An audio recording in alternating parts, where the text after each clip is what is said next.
doy gracias a Dios por ustedes que se mantienen fieles en la distancia, que llevamos estudiando estas 7 iglesias apocalípticas. Luego de más de un año de haber empezado, aún estamos aquí por gracia divina, aprendiendo los mandamientos del Señor para guardarlos y en ese acto de verdad y fidelidad hacer crecer nuestro amor por el Señor, según lo hemos aprendido en Juan 14:21. Recuerde que nuestro Señor lleva el registro exacto de nuestras acciones en su hacienda, atendiendo su llamado a trabajar en su campo, sembrando la semilla de su palabra, el evangelio de salvación. No desmaye, nunca retroceda, siga de frente, hacia adelante siempre, haciendo lo que el apóstol Pablo nos dice que hagamos en Filipenses 3:12 y 14. No que lo haya alcanzado ya, ni que ya sea perfecto, sino que prosigo por ver si logro hacer aquello para lo cual fui también asido por Cristo Jesús. Hermanos, yo mismo no pretendo haberlo ya alcanzado, pero una cosa hago, olvidando ciertamente lo que queda atrás y extendiéndome a lo que está delante, prosigo a la meta, al premio del supremo llamamiento de Dios en Cristo Jesús. Observe el movimiento de Pablo para llegar a la meta, es continuo, nunca se detuvo. Para él no había vacaciones en su condición de siervo de su Señor. Como se dice hoy, era un creyente de 24/7, todos los días del año. Y esta realidad en su vida es lo que el Señor quiere de usted y de mí. Sin excusas, sin justificativos, sin argumentos que me permitan olvidar mis obligaciones con el Señor por algunos días o por algunas horas al día. Porque en cada momento mi pensamiento debe estar en contacto con mi Señor, alabándolo, haciendo oraciones cortas, dando gracias a Dios por su provisión, por su cuidado, cantando y susurrando himnos de alabanza que reconozcan nuestra dependencia de Él. Y eso lo podemos hacer en cada momento. Bien, pasamos ahora al apartado de las peticiones que el Señor le hace a sus siervos fieles en Filadelfia. Tengamos muy presente que por ser cada iglesia de las que aquí mencionadas figura de la iglesia del Señor, aquello que el Señor pide a los filadelfinos es completamente extensivo para cada uno de nosotros. Vemos entonces, con todo el cuidado necesario, como siervos sedientos por tomar de esta enseñanza de vida que pide el Señor a su iglesia de hoy. Seguimos con la Filmina 65 y entramos a conocer lo que en su momento el Señor alertó a los fieles siervos de Filadelfia, lo que estaría por suceder y lo que Él requería de ellos. Leemos en Apocalipsis 3:11. He aquí yo vengo pronto, retén lo que tienes para que ninguno tome tu corona. Esto fue dicho hace poco menos de 2000 años, así que si ese regreso del Señor sucedería pronto para los filadelfinos, solo tenemos que concluir que tan pronto de cumplirse está hoy casi 2000 años después. Por supuesto que esta medida de tiempo pronto está dicha en función de la atemporalidad de Dios. Esto es que el tiempo, como lo conocemos nosotros no existe para Dios. Por lo que dicho tiempo no se mide en la inmediatez humana, sino en el cumplimiento de los propósitos divinos. Dada la importancia de entender este venir del Señor, usaremos esta filmina y la siguiente para dar amplias explicaciones de su significado. Por tercera vez, en versículos 8 y 9, el Señor usa la expresión "he aquí". En este contexto, por lo que dice de seguido, esta expresión es sinónimo de garantía absoluta en lo que se afirma a continuación. Esta frase tiene su equivalencia con la expresión que el Señor usaba en algunas de sus enseñanzas cuando decía "de cierto, os digo", como aparece en Juan 1:51, 3:3, versículo 5, versículo 11, en Juan 5:19 y 24:25, entre otros. Es por tanto una afirmación totalmente inmutable. Dios mismo garantiza a sus siervos que aquello que Él afirma lo hará y ciertamente lo hará. ¿Y qué es lo que hará? Hasta hoy su cumplimiento está pendiente, es decir, esto que el Señor le ha dicho a la iglesia de los filadelfinos. Lo que el Señor promete que hará es dar seguridad total a una promesa maravillosa que debe ser fuente de gozo constante para todo hijo de Dios. Esto es, yo vengo pronto, no otro, no un representante, Él, solo Él y en persona. 4 comentarios nos ayudan a entender un poco acerca de esto. El primero es de David Guzzi, que comenta: he aquí yo vengo pronto. Primero, la iglesia de Filadelfia debe de recordar que Jesús viene pronto y ellos se deben de preparar para su venida. La expresión de pronto debe de ser entendida como algo que será repentino, sin esperarse, no necesariamente inmediato. El otro comentario es de MacArthur, quien dice: yo vengo pronto. Este no es el juicio temporal y amenazador que se describe en los versículos de Apocalipsis 3:3, 2:5 y 2:16, ni el juicio final del capítulo Apocalipsis 19, 1:21. Se trata más bien de un acontecimiento esperanzador. Cristo volverá para librar a su iglesia de la hora de la prueba, según lo vimos en los estudios anteriores. El tercero es de Pérez Millos, quien comenta: Jesús hace la afirmación de su venida como algo próximo. El verbo en presente, unido al adverbio pronto, enseguida, indica una acción inminente y repentina. Esto es, puede venir en cualquier momento. Es un llamado de atención a cada cristiano sobre el descenso de Jesús para recoger a la iglesia en un encuentro en el aire y trasladarla a su presencia para que esté para siempre con él, conforme a su promesa. Juan 14, del 1 al 4. De forma concordante con los anteriores, también Carballosa explica el significado de la expresión vengo pronto. Dice: el tiempo presente del verbo y el adverbio tachi, que significa pronto, sugieren un acontecimiento rápido e inesperado, no necesariamente inmediato. La declaración tiene que ver con el suceso del rapto de la iglesia, al igual que en 2:25. Constituye una exhortación a asirse de la esperanza que es propia del cristiano. La verdadera iglesia tiene que resistir solo hasta el día del rapto, mientras que la falsa iglesia tiene que sufrir los juicios de la gran tribulación. Por tanto, no habiéndose cumplido aún la promesa del Señor, ya que su tiempo aún no ha llegado, es muy claro que esta venida ya estaría a las puertas. Por ello es muy importante que cada siervo de hoy, es decir, ustedes y yo, estemos en estado de alerta constante, porque podría suceder en nuestros días. Y sería muy bueno que cuando pase, el Señor no se encuentre trabajando en su hacienda y haciendo aquello que nos mandó a hacer. La pregunta que salta de inmediato es: ¿lo estoy haciendo? ¿Estoy debidamente preparado para recibir al Señor y ser hallado por Él cumpliendo sus órdenes? ¿Sí o no? Sigamos con la Filmina 66. Y como la carta a los filadelfinos se extiende a la iglesia del Señor en todo tiempo y lugar, también, como dije antes, me alcanza a mí y lo alcanza a usted. Continuemos aprendiendo lo que el Señor pide de mí para cumplir su voluntad y dar el fruto que Él quiere que demos para su gloria. Y esto urge, y urge muchísimo, porque, según leemos Apocalipsis 3:11, he aquí, yo vengo pronto, retén lo que tienes, para que ninguno tome tu corona. De momento seguimos detenidos en la primera parte del pasaje, el anuncio divino de que su venida por su iglesia está muy cerca, según los propósitos de Dios. Ya cerca de 2000 años después, solo tengamos conciencia que cuando esta cercanía, esos 2000 años han pasado y estamos por tanto ya en lo que podrían ser los tiempos finales para que el Señor cumpla su promesa de su regreso. Haga que esta realidad penetre profundo en su entendimiento y lo haga reflexionar al preguntarse: ¿qué tan pronto puede ser ese yo vengo pronto? El siervo fiel, aunque verdaderamente espera y anhela ese regreso de su Señor por él, se mantiene cada día en la expectativa, deseando que ese momento sea ya, hoy, y ese ferviente deseo debe ser el motivante poderoso para seguir esforzándose en sus labores de siervo en la hacienda de su Señor. No permita que esa esperanza se difumine por las circunstancias de la vida terrenal. Eso es producto de su enemigo, que lo quiere distraído y ocupando su tiempo en cosas pasajeras y no en aquellas que usted llevará a la presencia de su Señor.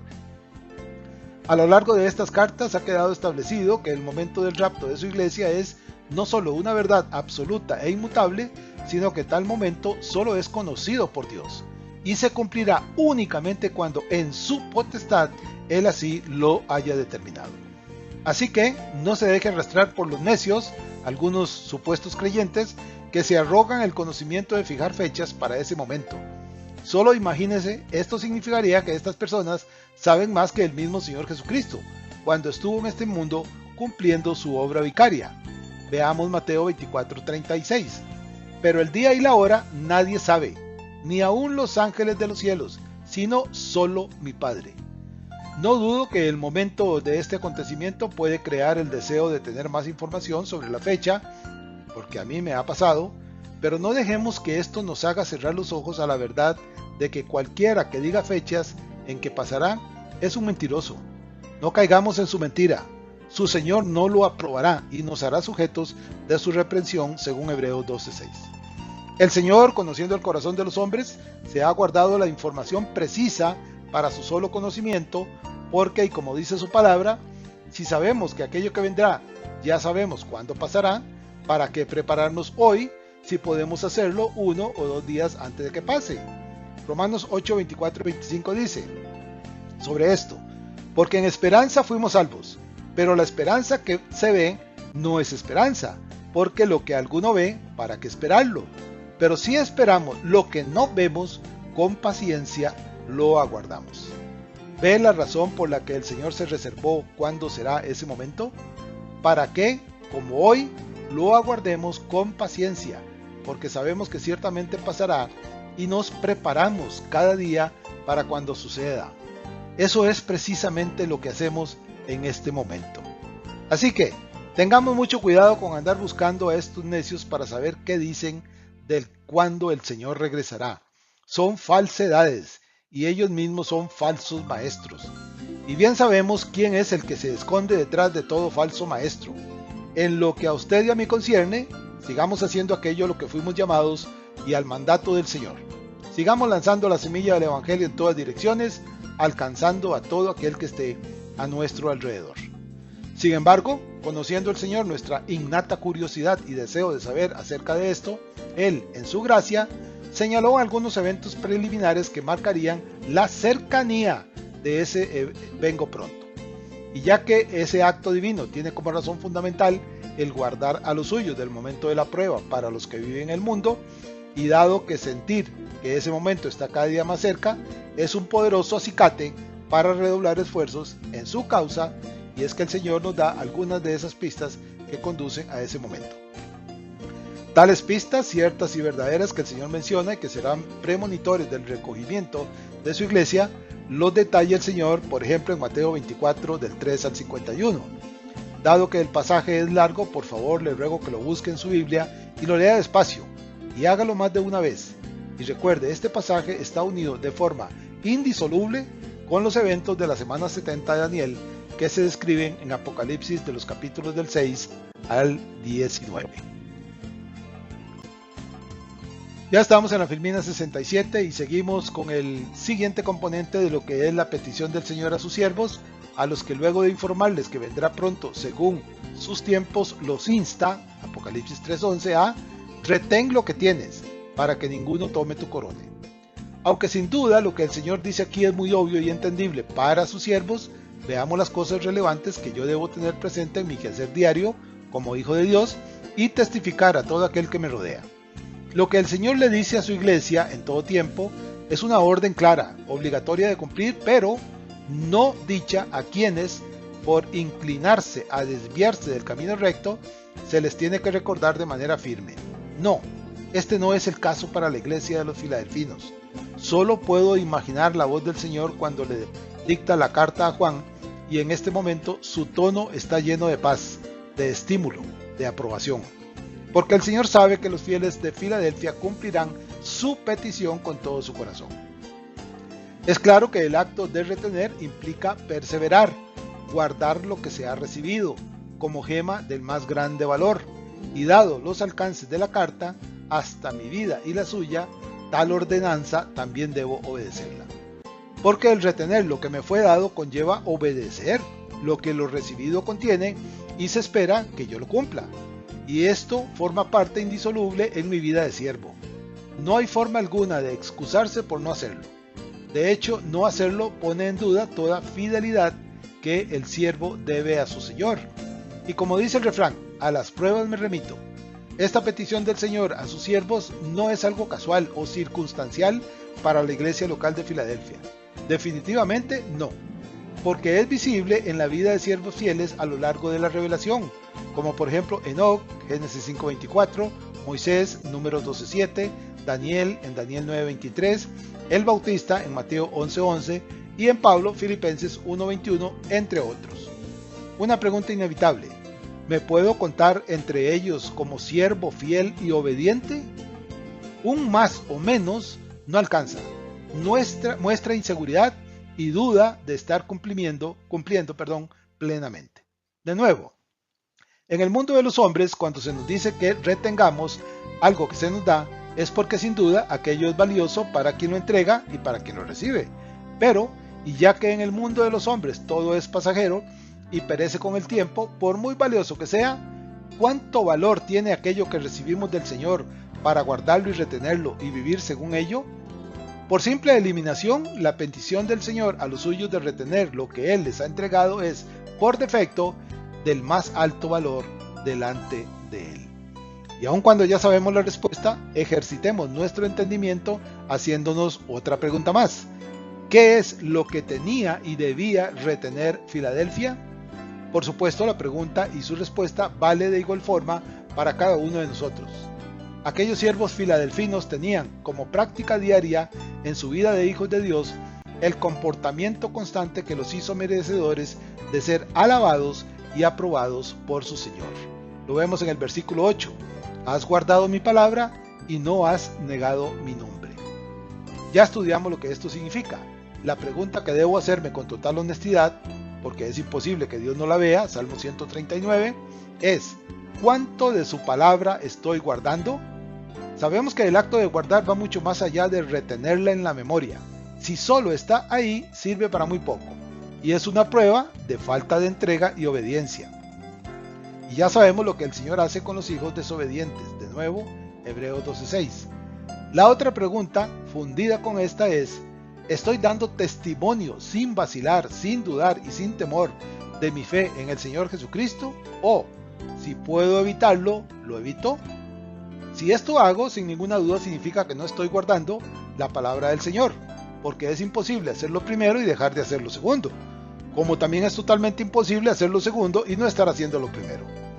En el acto de guardar la palabra de Dios, que nos fue dada para enseñarla a otros y no negar su nombre ante nada ni ante nadie, se encuentra y es visible para todos la firmeza y solidez de la fidelidad de los siervos de Filadelfia. Esto lo afirma la cueva. Y por extensión, la suya y la mía, si hacemos lo que ellos hicieron.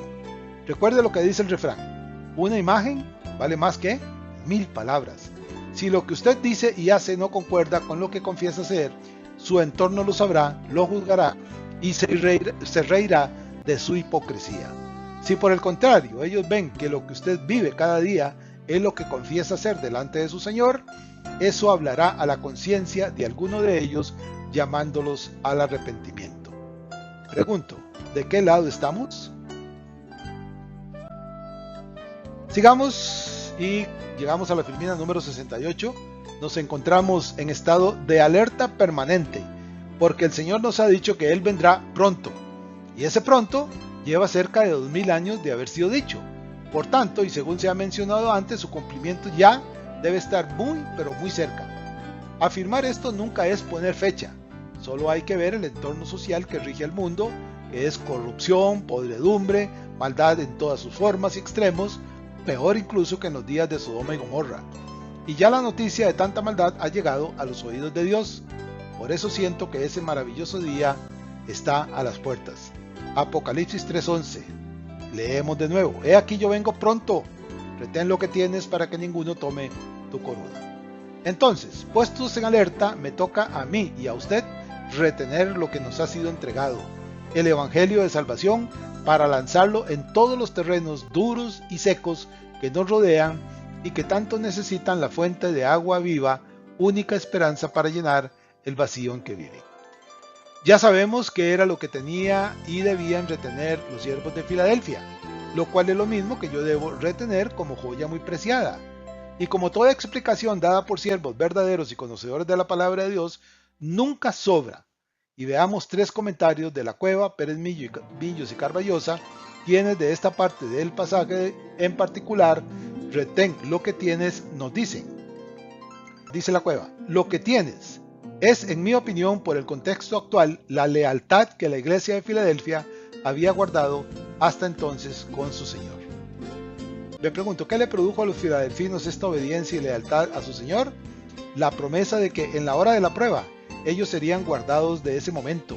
Al no haber llegado hasta hoy, es claro que si llegan estos días, la iglesia verdadera de fieles será en aquella en la que se cumpla esta promesa. El siguiente comentario es de Pérez Millos y dice: los creyentes de Filadelfia y todos los creyentes en el curso de la historia de la iglesia han de estar vigilantes, reteniendo las virtudes que el Señor puso de manifiesto como perfecciones de los cristianos de Filadelfia. Todo esto debe ser retenido. Sin embargo, el contexto determina entender que se trata de retener la fidelidad al Señor que aquella iglesia había mostrado, con lo que comprende también todas esas otras cosas y aún más. Pérez Millo recoge el llamado a estar vigilantes todos los días, en cada momento, para que cuando ese día llegue estemos debidamente preparados y ser hallados con la mano puesta en el arado de la hacienda del Señor. Luego dice Carballosa: los creyentes de Filadelfia, igual que los de hoy día, son exhortados a asirse firmemente de las riquezas espirituales que Dios ha derramado sobre ellos hasta el día en que estén en la presencia del Señor. Se enfatiza aquí el asirse firmemente de las riquezas de la palabra, justo lo que estamos haciendo, y por supuesto poniendo en práctica diaria las capacidades que el Espíritu me ha dado para bendición de la iglesia, y esto hacerlo día con día hasta que el Señor regrese.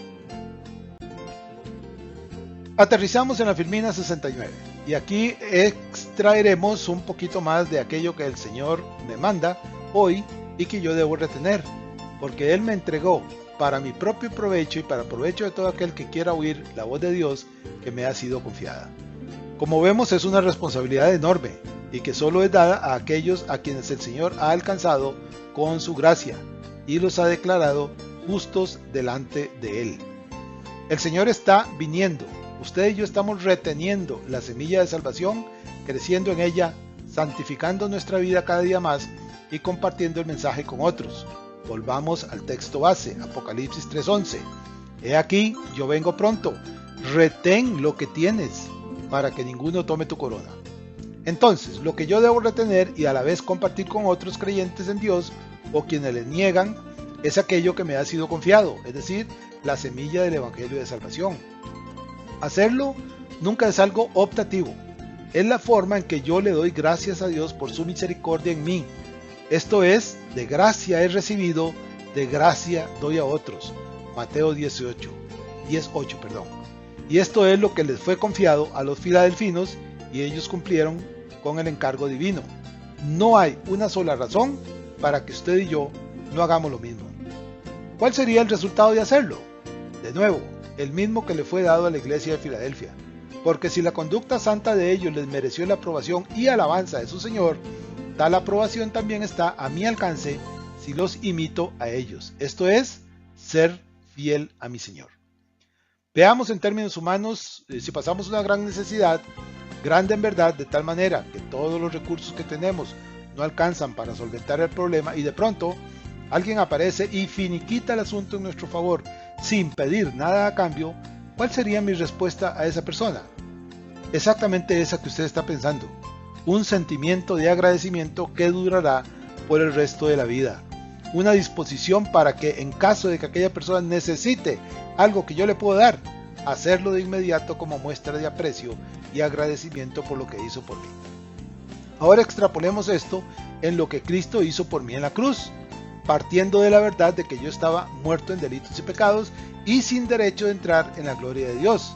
Cristo se hizo hombre por amor a mí, tomó mi lugar en la cruz por amor a mí, murió como un delincuente por amor a mí, derramó toda su sangre para pagar el precio de mi maldad por amor a mí, y luego resucitó al tercer día y me dijo: Kenneth, ya pagué el precio de tu salvación, ya no eres esclavo del pecado, sino libre.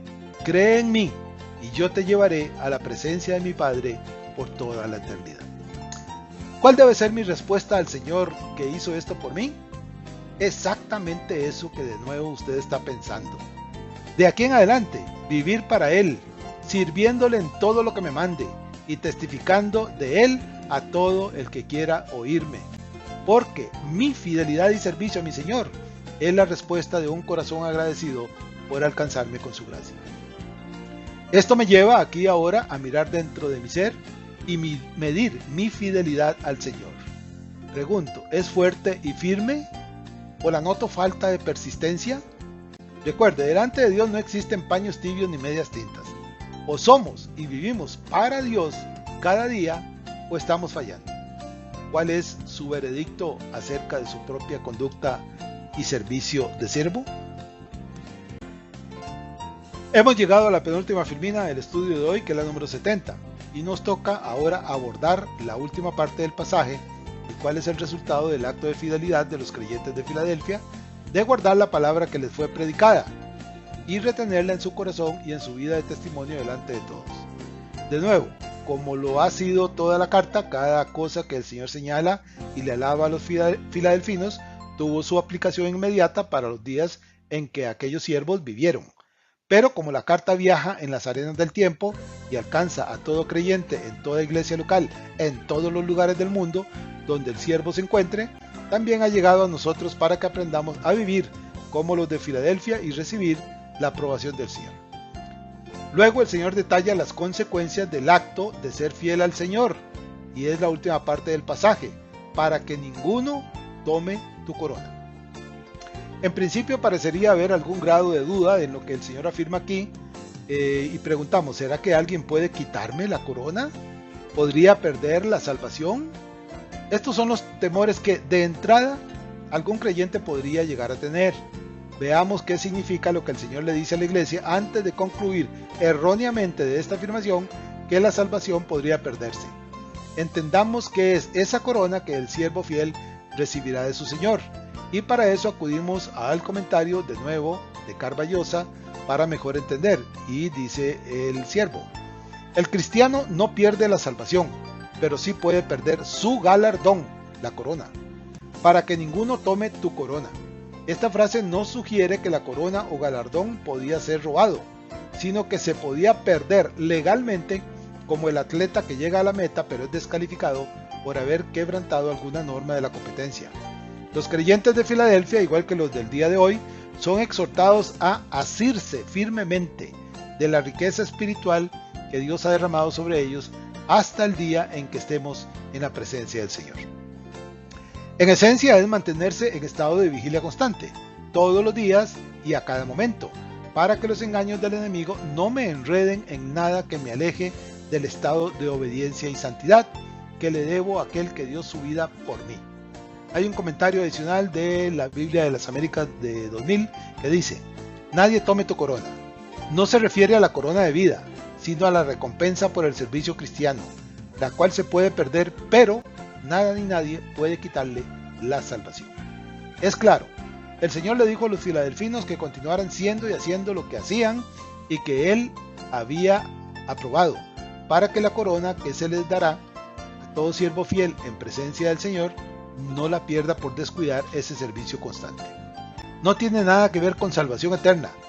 Esa nada ni nadie la puede quitar, la salvación. No la puede arrebatar jamás de un hijo de Dios. Por tanto, esto también me obliga a tener en alta estima la corona prometida. Así llegamos al estudio final de la conclusión de hoy. El Señor está viniendo. Retengamos lo que hemos recibido y hagamos que la semilla produzca abundante fruto para la gloria de Dios. Nuestra corona nos espera y se nos dará cuando estemos delante del Señor que nos salvó. No perdamos el entusiasmo por la causa del Señor. Hoy falta menos tiempo para que estas cosas pasen que cuando creímos en Cristo. Un esfuerzo más, un tiempo más, y las cosas llegarán a su final. Entonces, cuando la ira de Dios se derrame sobre el mundo impío, el Señor ya nos habrá tomado en sus manos y nos habrá trasladado a sus moradas eternas en la Nueva Jerusalén. Recuerde que su enemigo, el león rugiente del que nos habla 1 Pedro 5:8, anda a su alrededor para no perder la oportunidad de hacer que su corona de servicio peligre. Es decir, debemos estar alertas. Por eso velemos y oremos, porque los días de hoy son malos, muy, muy malos. Bien, ya estamos terminando. Por favor, recuerde usar todas sus redes sociales, lo que siempre les pido, por favor, para impulsar la palabra de Dios. Es la que debemos enviar a todos los rincones de la tierra, hasta donde Dios quiere que llegue. Use su Facebook, X, Instagram, toda red que le permita hacerlo y sobre todo, use su WhatsApp y envíelo a sus contactos. Casi todos ellos están urgidísimos de la luz de la salvación en Cristo y el tiempo se les acaba a pasos agigantados. Usted tiene la luz de Dios, usted tiene la semilla del Evangelio de Salvación. Láncela en todo momento. Alguno de ellos la recibirá, la creerá y se salvará por gracia de Dios. Gracias a todos por seguir fieles en el estudio y con la bendición divina nos oiremos de nuevo próximamente. Amén y amén.